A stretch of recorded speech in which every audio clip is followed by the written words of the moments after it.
Hello, everybody, and welcome back to our Human Design Talks. Me and Ioan Bar sitting here once again to record some human design material. I'm a bit excited. I don't know why, but I am. Life is exciting. If you are excited, I'm excited. Yeah. And today I would like us to talk, discuss, have a little overview over the undefined centers and their not self behavior. In human design, we have openness, everything that is colored in white, and it can display healthy behavior or unhealthy behavior, self, not self. And the tricky part with the openness that is very clever. It's very manipulative. It sounds very smart.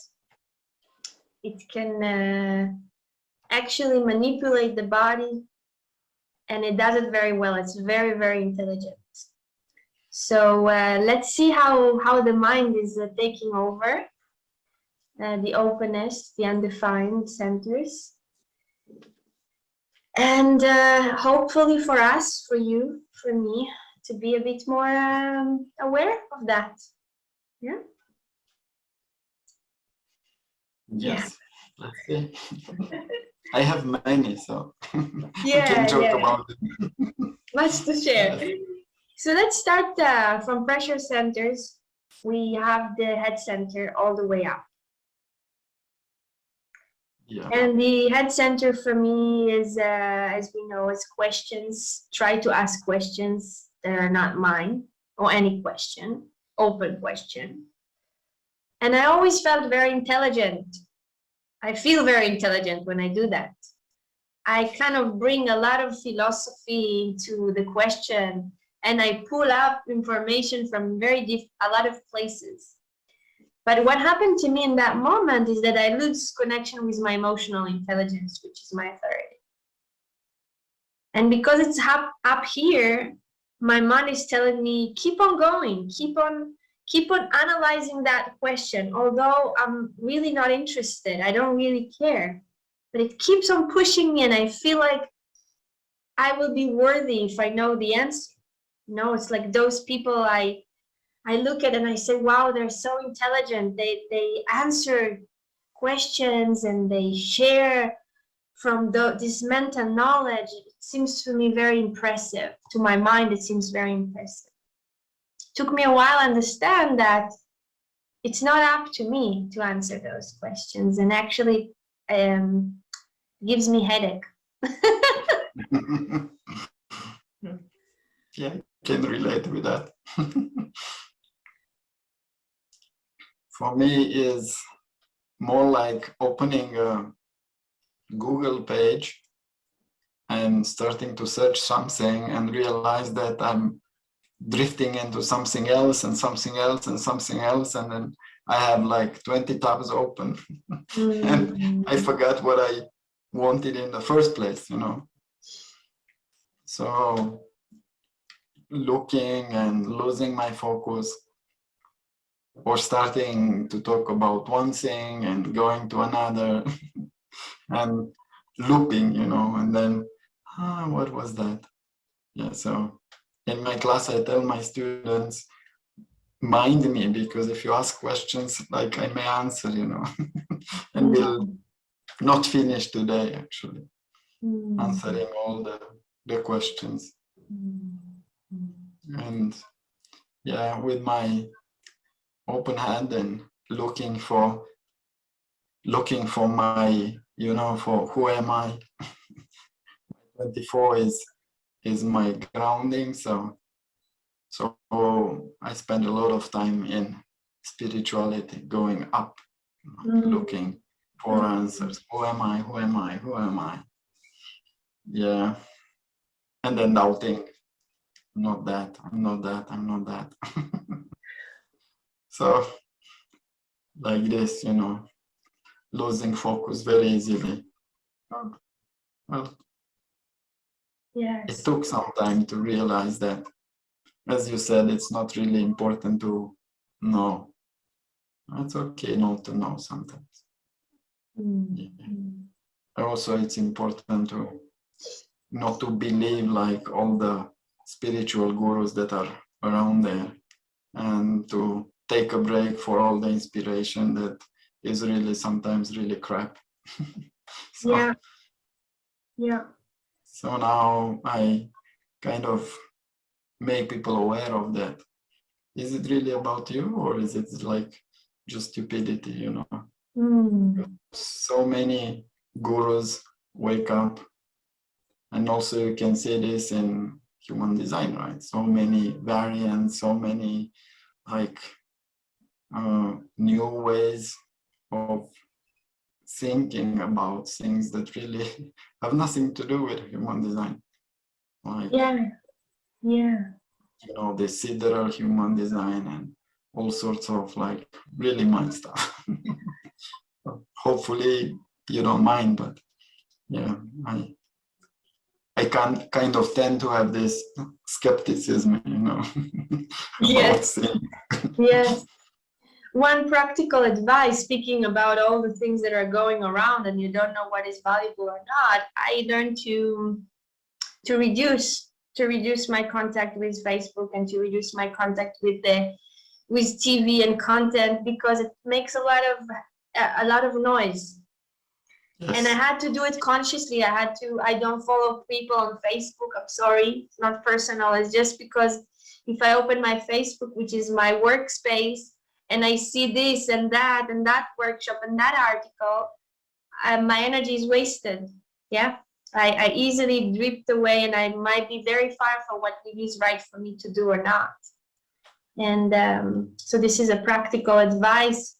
It seems a bit as a punishment at the beginning, to see less TV or to have less time scrolling on Facebook, Googling less. So it can be very interesting, but it creates a lot of relief for the body. At least for me, there is less tension. Yeah, because the mental brain is less occupied with knowledge I took in, yeah, consciously and unconsciously. Comparing, am I there? I want to be there. The mind always takes us to where we can be, why we're not there, where we are now. Yeah. So this is the undefined head center, open center. Sure. For me, it's also, as I said, like, is it really for you? So I don't encourage people to search for spirituality in the bad sense, you know. Just see if it's something that is really about yourself, not about your mind. Yeah. But that's the best thing that I can say, right? Yeah. Is it really about you, or is it like just stuff? So much stuff. Yeah. And then we go to the Ajna Center and define Ajna Center, that we know that the Ajna Center is an awareness center. It is responsible to our language, our intellect, dogmas, ideas, stories. It's where we take life in and we start to storage it, you know, in different rooms, different boxes. The Ajna is taking the information and making order or abstract order to it. When it's open and undefined, the way I experience it is that I always wanted to have one way that I follow my thinking. Like, oh, I do Byron Katie, you know, like I do this kind of work. Oh, I do human design, or I do Sadhguru. I always wanted to have that fixed way of thinking. I'm a vegetarian. I'm yin and yang, this and that. I was always very inspired by people that are following one way of looking at reality. It's like they're analyzing everything through that filter. And I could not do that. I could not stick to Byron Casey's work or NLP or anything that is working on mental patterns. Even human design in a certain way felt like, yeah, it's one perspective on reality. It's not the ultimate truth. And for me, it's a relief, because every time I see myself starting to convince myself and others that no, human design is the best way, it's the way, or Byron Katie or NLP or coaching is the way, it's the only way. I was like, I'm saying the sentence, it's only one way to see reality. It's only one perspective to look at reality. And when I say that sentence, I remember that I have a limited perspective on reality, always, always. Also creating less tension in the ajna. And I'm a great filter for ideas. You know, I like new ideas. I like new ways of organizing reality. But it's not me. Yeah, it's not my job here. I'm not consistent. it jumps, you know. Yeah. Yeah, one thing that comes to mind is shame, you know, shame that you don't know, shame that you cannot really remember, that you don't have consistency, and that your boss tells you something and that you forget it immediately, and then you feel uncertain. Oh, I should have remembered that. I should pay attention to that. Why didn't I put it down? So a lot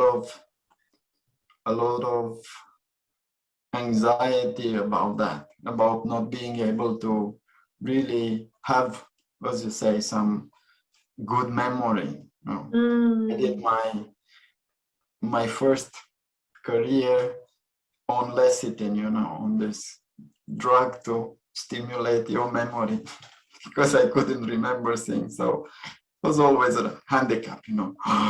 I don't remember what to do to remember. So that was one way to look at it, and the other one is trying to have a counter opinion, you know.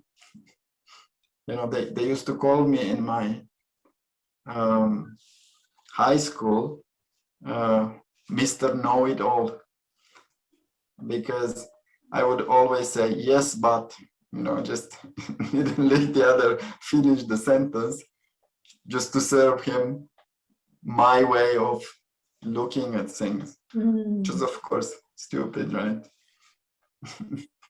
To think that you really need to have some fixed opinion about something and not to enjoy all the, like, it's called an open mind, right?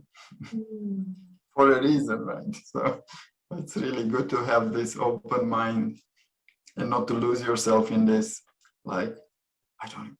Wow. Oh my, what will happen to me? They will all judge me, you know. So because I don't remember. So yeah, that's so now I'm glad, you know, because I don't have to remember all the shit. Like it's really good if somebody wants me to remember, then they can ask, and then maybe I can focus on it, and I'm glad I don't have to remember all the stupidities that are there, because they are not good for me. And there's actually, this is also good because you see, being a 44-26, my body remembers. So kind of trusting that you don't need it here, right? And that you need the box to be open so that it can go in and out, you know.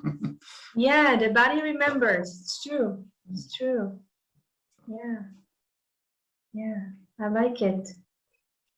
And then we have the undefined throat center. I have it defined, so I can only talk about it looking at other people. That for me is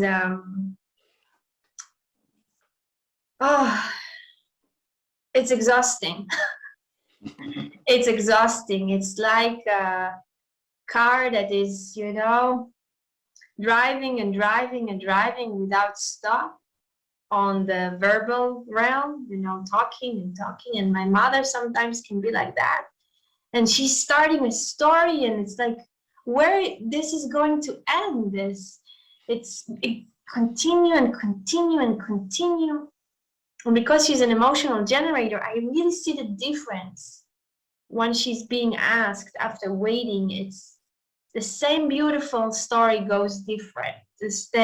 She brings like emotional wisdom to it, and she's a 2-5, so it has this beautiful shyness to it. But if not, it's like I see her as she's trying to make an effort to talk, and she's squeezing. It's a lot of it. I feel like it's being choked. Yeah, literally like talk and produce. So it's exhausting for me to be around, and I don't know how is it for her, but to see her quiet and then talking out of the silence, it's marvelous. It's beautiful. It's a big difference. Yeah. Imagine how it is to have a lot of, gates that are just potential in an open throat, right? And to sit near someone and you have to feel this pressure, right? Say something. Say something, say something, say something. It's stupid not to say anything. Say something. So, and then to open your mouth and to see the other look at you and go away, right?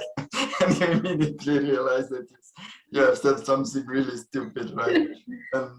And the awkwardness, right, that follows that because you said something that really you were not supposed to say, and all this, all this pressure that is there that you really have to communicate, because how can you sit near somebody and not say anything, right? The horror, imagine, yeah. And then the horror to see the other like look at you and this is crazy or what, and go away, right? So that's how I experienced it, like being a teenager looking for girls and trying to pick up girls, right? I was never good at it like this because they would always just look at me like, oh, No. something. Yeah. And then noticing the difference, right? When, as you said, when you just sit there, you don't say anything, and they look at you like something is odd, right? He must have something because he doesn't say anything. Right? So, and then the question, right? What are you thinking? What is your opinion or whatever? So then the voice and the way that the voice comes out really differently, right? It's totally different, and how the other listen, right? You don't really need to be the center of the attention, because then it's really about, shut up. I heard enough. Like for me, it's also very difficult sometimes with defined throats because they don't stop talking. So, and sometimes it's, yeah, one other thing that is really important is physical. I used to have my sore throat always, like 9 out of 12 months, my throat would be sore or ache because of that much pressure, right? So it's a good thing to see. Yeah, that it can become physical, that pressure, that conditioning. Yeah. And then we go to the G center. I have a defined, so I'm only speaking from what I noticed from the outside.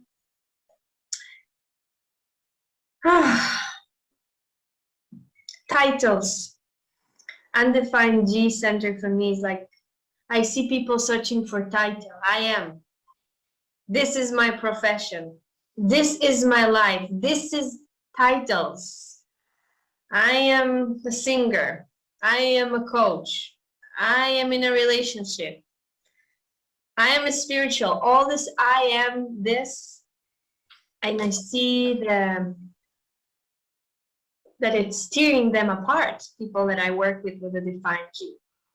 Who am I? Like, I need that title. And I always tell people with Undefined G, Open G, it's okay to live without a title.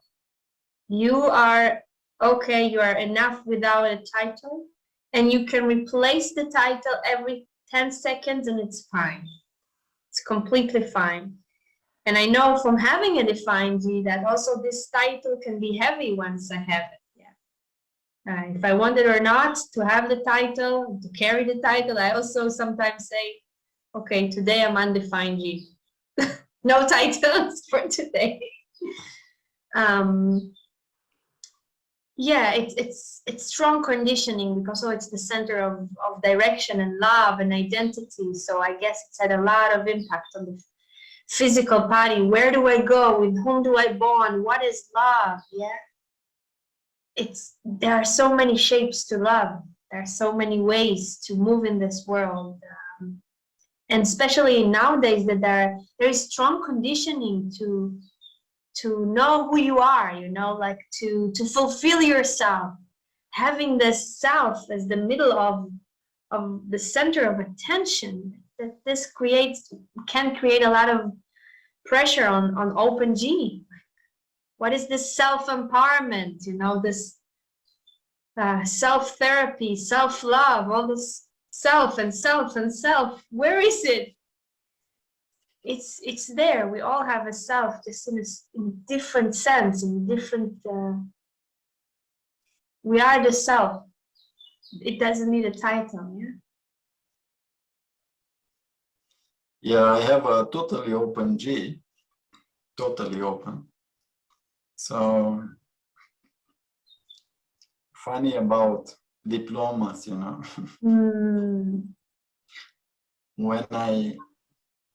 When I got married the first time, I went to take dance lessons. I was not very good at it, except for salsa or samba. And it was funny to me to see that this woman would give me like diplomas just to get rid of me, So I had all this, all these diplomas of absorbing like first degree, second degree, third degree. And then I look at them and I said, but they don't know how to dance, it's just stuff, just diplomas, stating that I can dance, but it's really, I didn't know how to dance. So that was the end of diplomas for me. And it's kind of funny to see people looking for their purpose. Because always they come and say, why am I here? What's my purpose? What I'm supposed to do? Where am I headed? And yeah, being a totally open G, then you can see like, well, you don't have to be anything, right? So you don't have to go anywhere. But it took a while, to get there, and it's also funny to look at all these different things that you can try just for the sake of love and roles that we play, right? How should I play this one? How should I play this one? Should I be like this? Or should I be like this? Should I be like a good father like this or a good lover like this? All these different roles that you try to do with your head, and they don't work, right? So best advice is to be comfortable. Actually, that's the best thing that I found. The moment that you are comfortable with where you are, then it's the right place. So you don't have to get to the right place. And funny enough, when you are where you are, then the right people show you the way. That's really, really, really the best advice that I can give to people who are like me.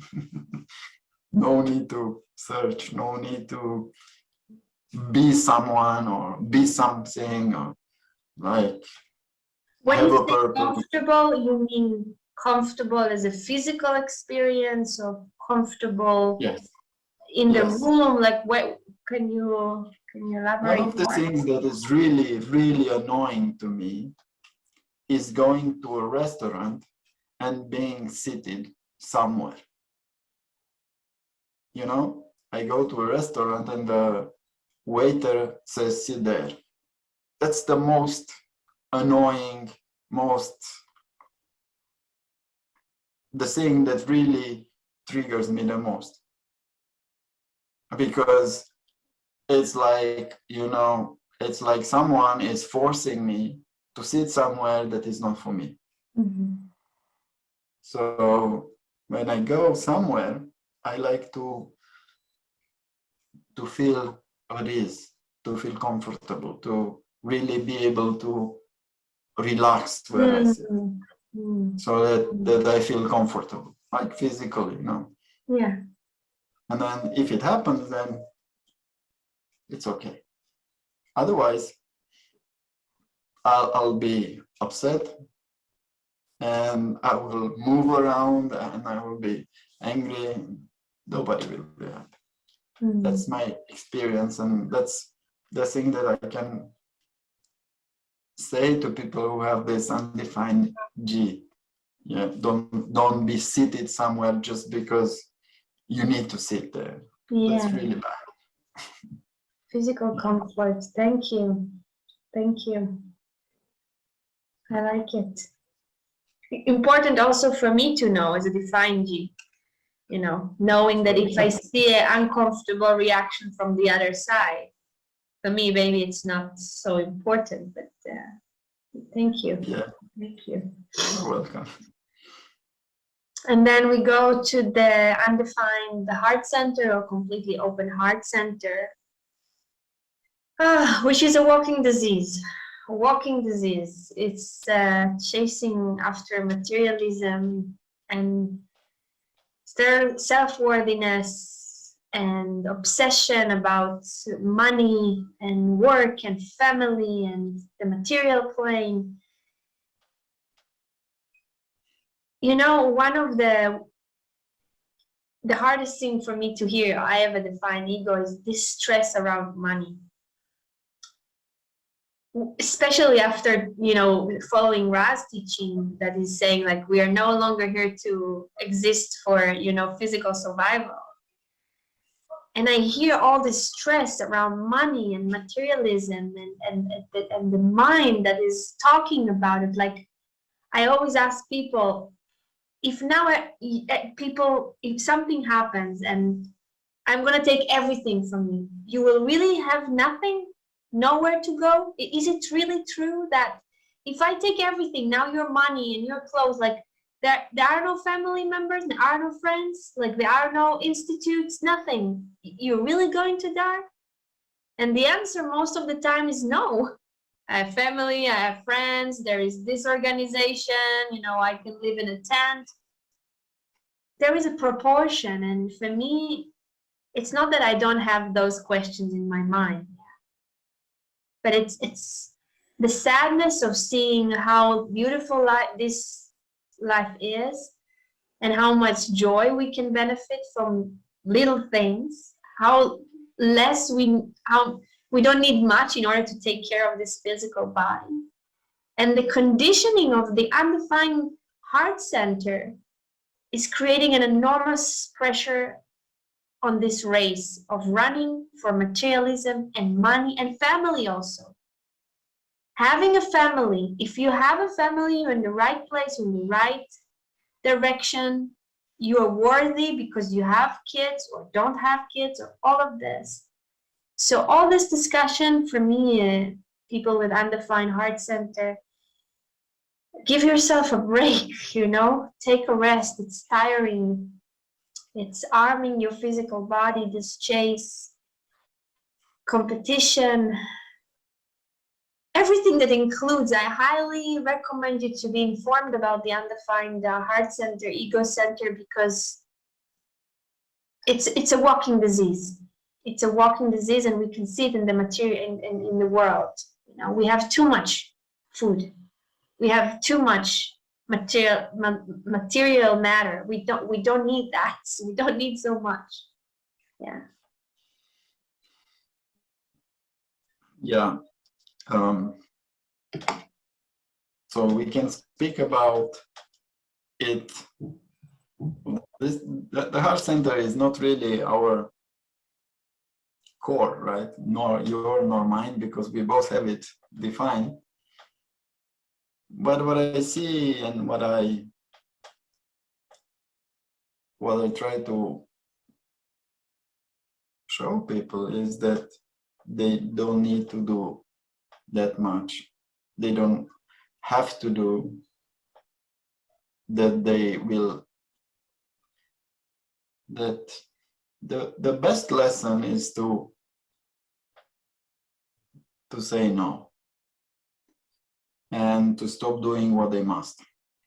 Because mostly people that come to me and have an undefined ego are people who are striving to become better, to improve themselves, to show themselves. So my best advice for them is don't work with yourself that much. Give yourself a break, right? Focus on what you like, not on what you must. Focus on what gives you joy and satisfaction and peace, not on what really you have to. Yeah. Because the secret is that if you don't do it, somebody will. And maybe that somebody has also will. So you don't have to. So I think that is really one of the biggest in human design. It's actually the top conditioner, right? The undefined ego, and it's really a pain that people suffer and suffer a lot out of this. And the best way how to handle it and is not to do that much. And actually, what I also tell them many times is because they underestimate themselves, I tell them, well, since you sell yourself short, study the market and ask at least what's on the market. Yes. Or if you don't study the market, then I tell them ask at least 2-3 times more than you think of yourself, because for sure you're worth a lot more. Yeah. So that's because I see so many people who are really doing like a lot more that I could ever do. And I'm an egoist, right? So I have this, I can or I don't, and I know what I can and what I cannot. And it's a pity to see people striving to be able to force it. Yeah. That's actually really the best advice. Say no and don't strive to be better or to keep your promises, because you see people say, but I keep my promises, and I say, yes, I know, and that's your problem actually, because because you do it against yourself, right? Against your will, so to say. So it's really funny if you look at it like this. And yes, so now you can also see actually in our stories the different channels, right? Because you are about materialism and I'm about surrender, right? So I can only teach people to surrender because this is what I know, what I am. And you're a materialist. Yeah, it's true. We both brought two different perspectives, you know, two different Yeah, egos speaking. Yeah. but it's all, this is what we know only because that's very limited because we are like this. So what to Yeah. do? So Yeah. And then we continue to the undefined splenic center, but we already did the full recording on it. So I guess we're gonna do it short. And if you like, we have a full chapter on, I have undefined splenic center, and you want to have a defined spleen. So if you want to hear a deep conversation about that, you're welcome to check the other chapter or wait for the chapter to come. So undefined spleen, my spleen is completely open. It's a nightmare. It's a nightmare. I hate it. I ask for God next incarnation cross. I have few channels I want and defined spleen. It's just a consistent sensation of fear. Something can happen. I don't know how to protect myself. And everything that seems like a small can be relatively big. Every little fear becomes very big. I can, you know, someone can offend me and I can be feeling fear of like I'm dying, you know. I'm literally dying. I can feel heat or warm and feel like, okay, if I have a bit more warm or a bit more cold, I'm gonna die. Everything is very dramatic on the physical realm, very dramatic. I feel very often my mind can tell me that I'm in danger, constant danger, that there are dinosaurs all around, you know. This is the sensation. It's like being a 2 years old child that is afraid to die. So it takes me a while to my mind to realize that that's okay, that I'm safe, that it is safe, that I don't live in a jungle, that I'm not gonna die. Hopefully next moment, can be, but most likely no. And if it will happen, I will know that. So it's a very powerful mind. And the only advice I have is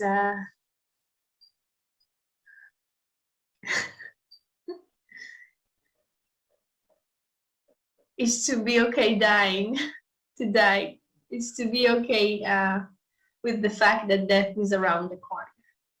And even saying it, I have tears, you know, being okay with that, with the physical body that is temporary. Easy to say, hard to do, yeah? yeah, what I can say to that is, you know, let the splenic people die in the moment because you are not made for that. It's not your job to do that. So trust that you don't have to die in the moment. It's not your job. That's the funniest thing that you can compare with emotions, right? I would like sometime to have some time, you know. Have time to have your time to decide, you know. But I don't. So the best advice that I can give you is like, be as flexible as you can and cut yourself some slack, because it's normal sometimes to be afraid, but wait and see if the fear remains, actually. Yeah, or go to nature, because in nature you will have a tree and the trees are mostly like about survival, so you will not care about it, right? So plants have this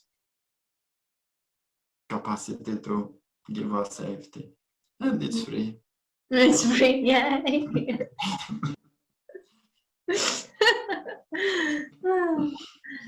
And then we go to the other side, which is a solar plexus undefined. Well, I have a defined, so again, I can only speak from my very limited perspective about having undefined heart and solar plexus. For me, I don't know how to relate to it because I see something, I feel something, and the undefined people is like, what? What? Surprised, shocked. Like I just said something that I invented. And I look at it and I say, wow, this must be hard. Like that there is something so evident and you don't know that it's there. And it's like, to be honest, I don't know. I feel a bit, I don't know how to say it. How do you live your life with such a distance from things, from emotional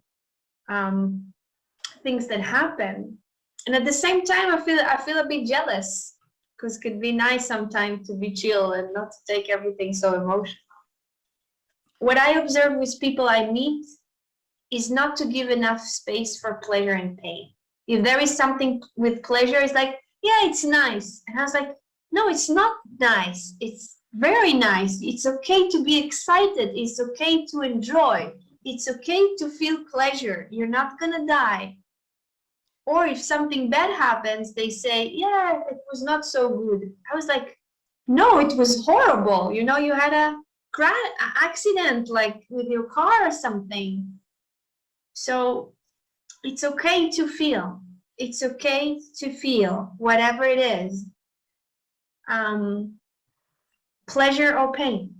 It's okay. It's okay to feel. Give weight to things that happen in your life. Give weight and time. As much as you can, of course. Yeah. Yeah. You know how it was for me, and sometimes it is. Me having this center undefined and was my main conditioner, so to say. It is. Do you know how it feels when you go through mud? Or when you have to go through shit? Or when you have to go through something that is really, really, really something that hurts you very deeply and profoundly.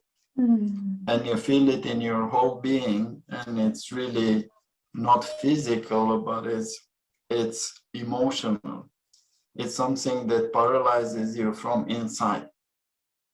So going to this and allowing yourself to feel something so intense when you don't have a way how to get out of it, it's not easy. So what happens, and what happened to me, is that you learn how to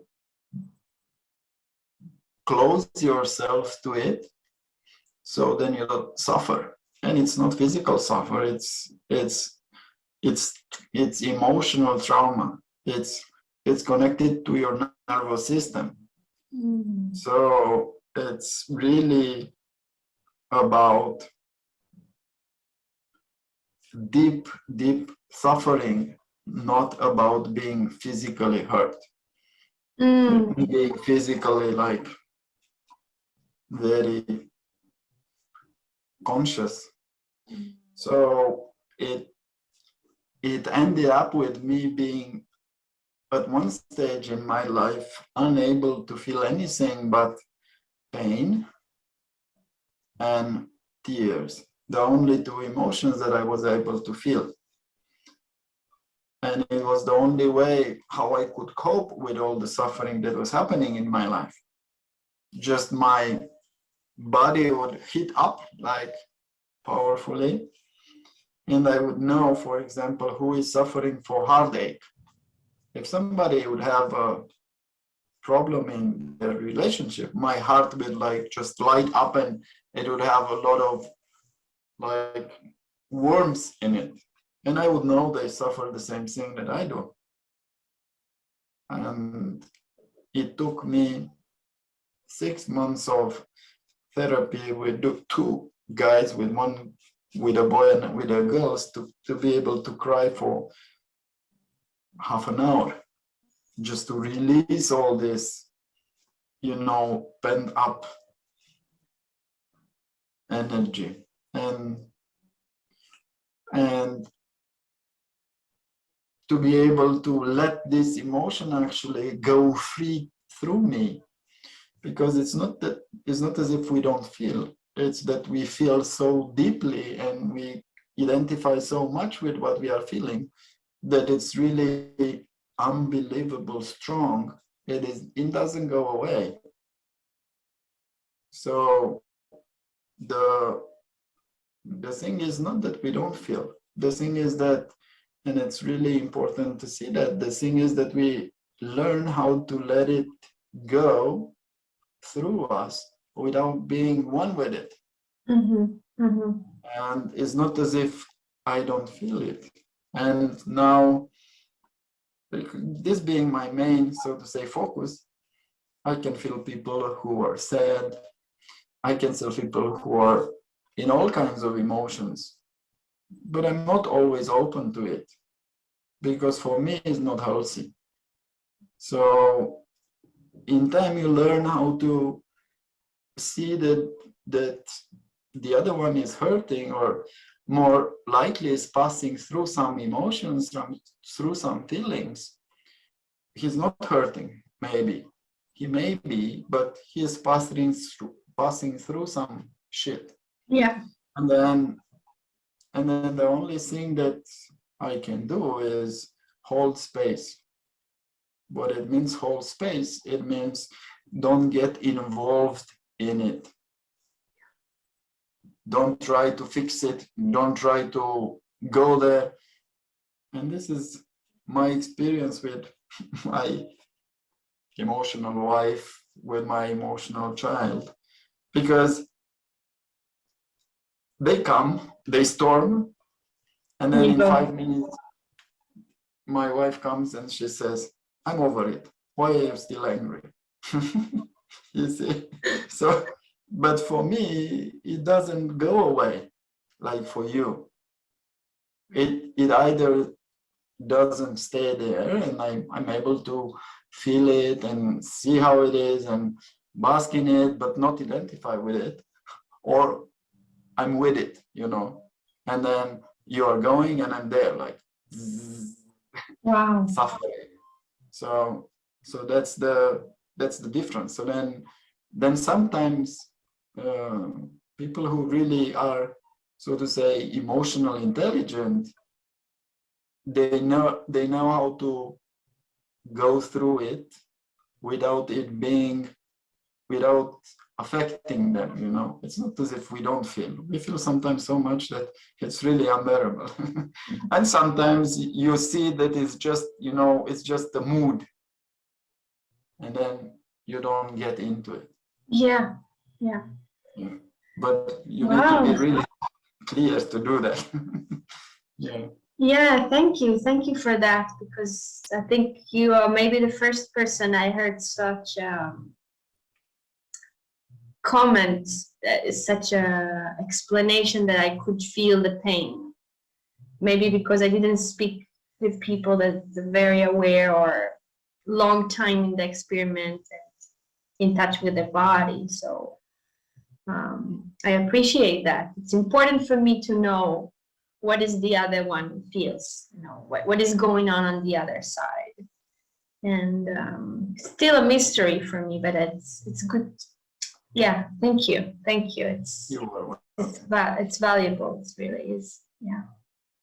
So now I feel sad, like I was like, oh, all these undefined creatures around me. I'm so sorry what I put in your body, Yeah, there is, okay, this is an entire topic, define, undefined.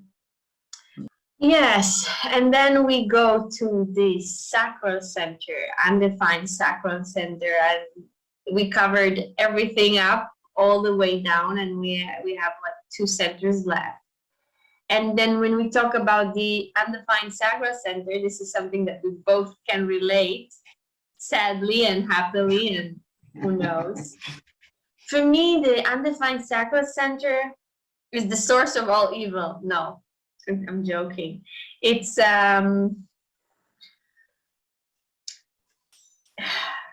it's a real thing. It's a real topic. Because not to know when enough is enough, when it starts with pleasure, it starts with joy, you know, to talk with people or to go shopping or to do something that starts with joy and availability and start with fun for life, ends up in burnout. And that journey is very interesting journey, but also very tiring journey to learn how to deal with measurement for me. So the example is that I start washing the dishes and then I will clean the kitchen and then I will clean my room and then I will do the laundry. But washing the dishes initially was fun and nice, you know, and with music. But then that voice in my head and my body that tells me like, do more, do more, do more. Or starting a conversation and keep on, although the conversation is already completely dry and I'm exhausted, I'm not interested. So this is for me, the voices of the undefined sacral is not to know when enough is enough, and it leads to burnout. So for me to find the balance, to find the right measurement, the right quality of things, it's still a mystery, and it's still something that I'm revisiting day by day, and it has large consequences. Burnout, you know, tiredness, being exhausted. In my case, is a manifestor. Being angry, being emotionally overwhelmed. This is why I call it like the evil, you know, the source of all evil, the undefined sacral. Yeah. For me, it took a while to realize that I'm too available. You see, somebody wants something and you just give it to them. Mm-hmm. Like really giving and giving and never stop giving. And then it came with also with this need for children. You know?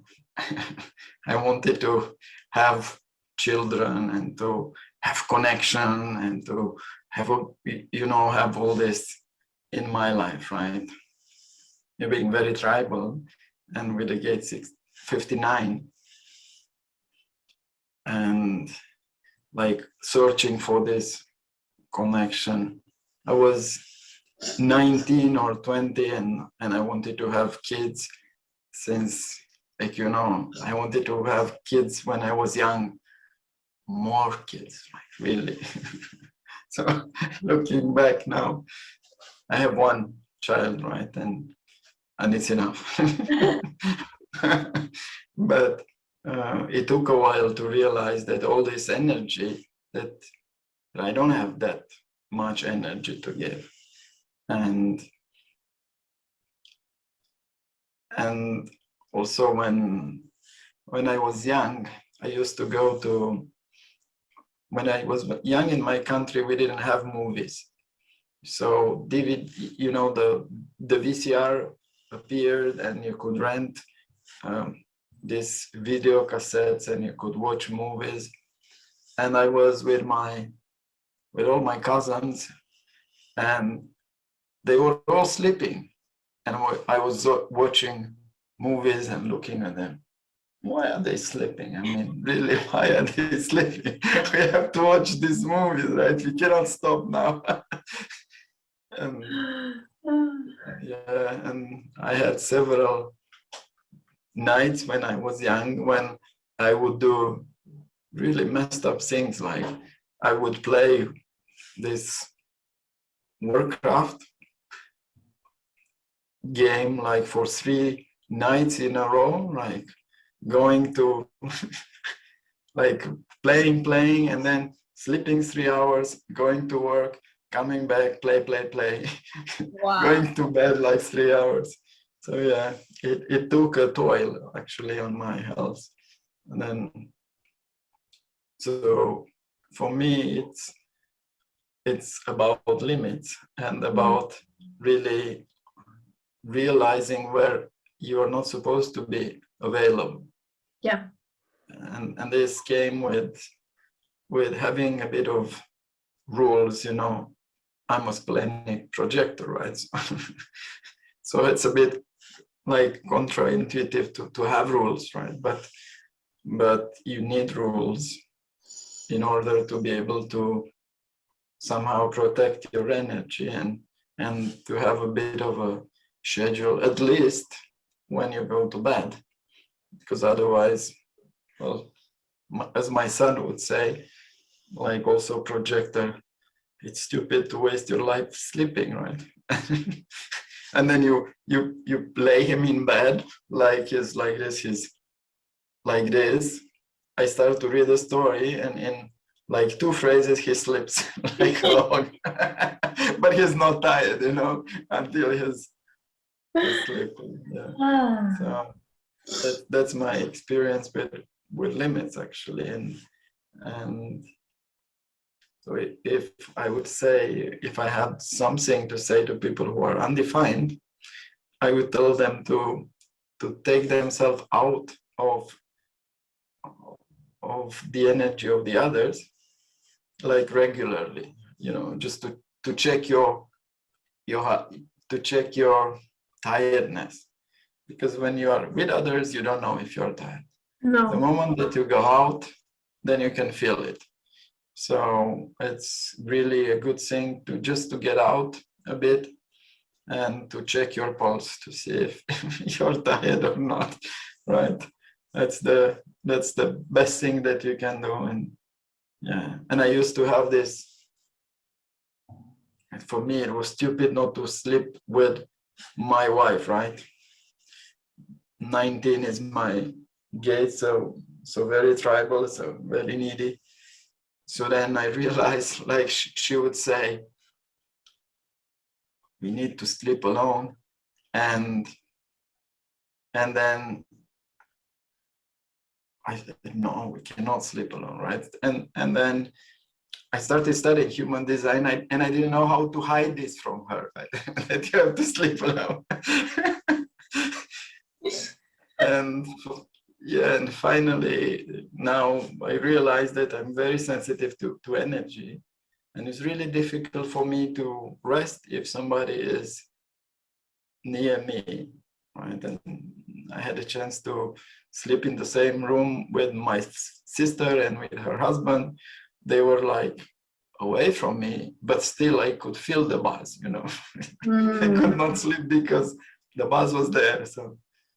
So yeah, now it's really better for me to sleep alone and to really rest. And I do it like when I lay down. I actually lay down with maybe I lay down and maybe I watch a bit of a movie or I listen to something, but in this, you know, horizontal like position, not with my head down, no, just down. And when I feel that it's about to sleep, I go to sleep, but horizontally. Yes. Yeah. Yes.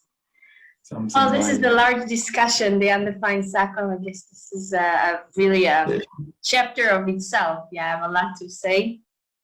We're going to continue to the root center, but again, that's something to to go deep into it, because there are a lot of funny stories and horror stories when it comes to the sacrament. And then we have the Undefined Root Center that also did a talk with Adrian, complete chapter about the Undefined Root Center. So it will come up, or it's already online. So just that you know, if you want the 1 hour or 45 minutes on it, it's there. But we are going to do an hour take on it. And the Undefined Root Center for me is like this endless to-do list. It's endless pressure. It's something very physical. When we talk about the root center, we speak about center for adrenaline and physical pressure. It's one of the 2 center pressures in human design biograph, except the head center.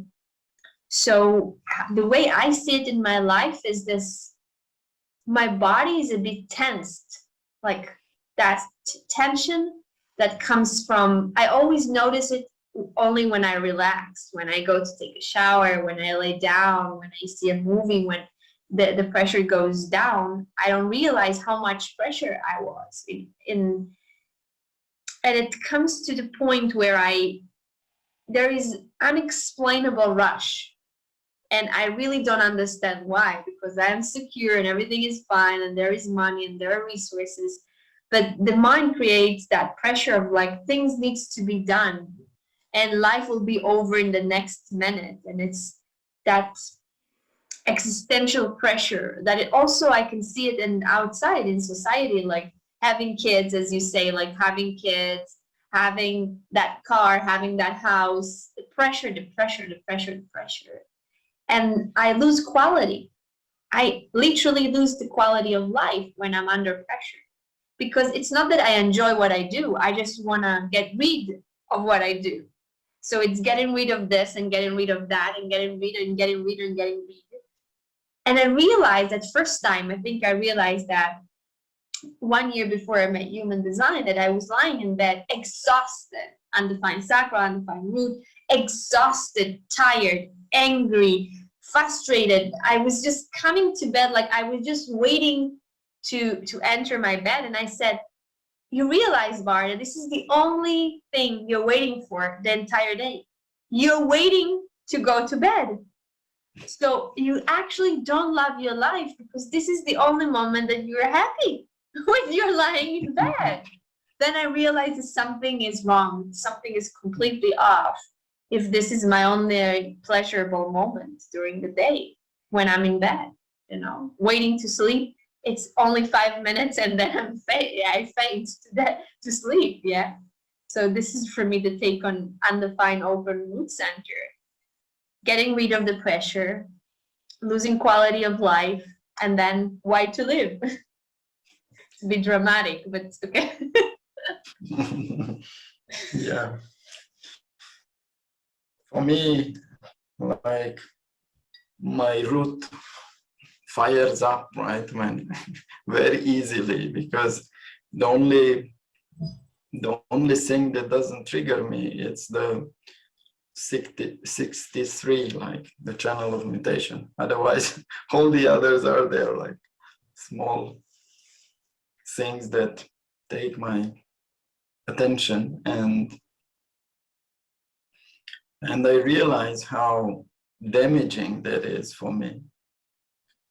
And well, also with speed, like you want to get somewhere quickly and want to do things quickly and you want to eat quickly and don't want to lose time. You start things and then you lose focus on a lot of things. So one of the things that I learned about it is procrastination. The best thing to do is procrastinate. because if nobody is dying, so why bother? So this is maybe the best advice that I can give to people. Like, if there is pressure, so don't do it under pressure, right? Only if it's, I don't know, if it's really about life and death. Otherwise, yeah, don't bother. This, I want to be free, and you're never free, right? This is the freedom pressure. Yeah, and with me, I had my share, but also I can also see how you can use this now, because many times I use this pressure from the people around me to deliver something. When I give a class or something, it's pressure is quite good, right? If you know how to take advantage of it, and to really use it. But then you have to let it go, and that is a bit stressful, right? If you don't know how to let it go, then it's all this, right? So that is one of my, one of my themes, this letting things go, because with the 9, I have the 9 gate 3 or 4 times. So it took some time for me to understand that I don't have to be fixated on something and just hunch back on something and be there, try to focus on and stay there, put like for 10-15 hours. Yeah. Oh my God. Yeah. Being an IT guy, you can understand it, right? It's really like moving around and allowing this pressure to go away. Yeah. So yes, root is, the root of all pressures. The root of all pressure. Yeah. Source of all evil, root of all pressure. Yeah. So Actually, this is kind of, sorry. This center is about actually joy and silence, right? So better to enjoy and better to like let things fly. It's okay. Yeah. Yeah, so we wrapped up all the undefined centers, and of course, if you know human design, that there is also healthy wisdom part that we didn't mention so much in undefined centers. After you go deconditioning, and while deconditioning, it's become wise, the center, and it's actually starting to be a clean window. It takes time. It takes time and dedication to your process. It's not happening in one day. And of course, we didn't mention that there is also the center when it's defined, and then it can behave in an unhealthy way and a healthy way. So each center has its 4 views and more, I would say even more, because it's moving, it's not fixed. It's not like you have a center and 4 rooms. It's moving, it's a living thing, it's human. So if you are interested in that teaching, we have amazing teacher here. Ioan is teaching also human design. I'm teaching human design. So, and I'm really recommending to go and to be informed about the knowledge, because there is a lot to be informed and to be educated, and to have your personal stories. Yeah, those are the undefined centers, the open centers and their creepiness, Ra is also saying that it's good to scary people. No? Yeah, I'm not such a scary person, people tend to get really relaxed around me, so I have to tell them stories to make them laugh, so. Because I cannot really scare them, but I can share my part of what didn't go well, Yeah. So. Thank you for your energy and time and attention. Thank you. It was nice to talk with you this way. Yeah. And thank you for the invite and for all the shared knowledge. Thank you. You're welcome. Very welcome.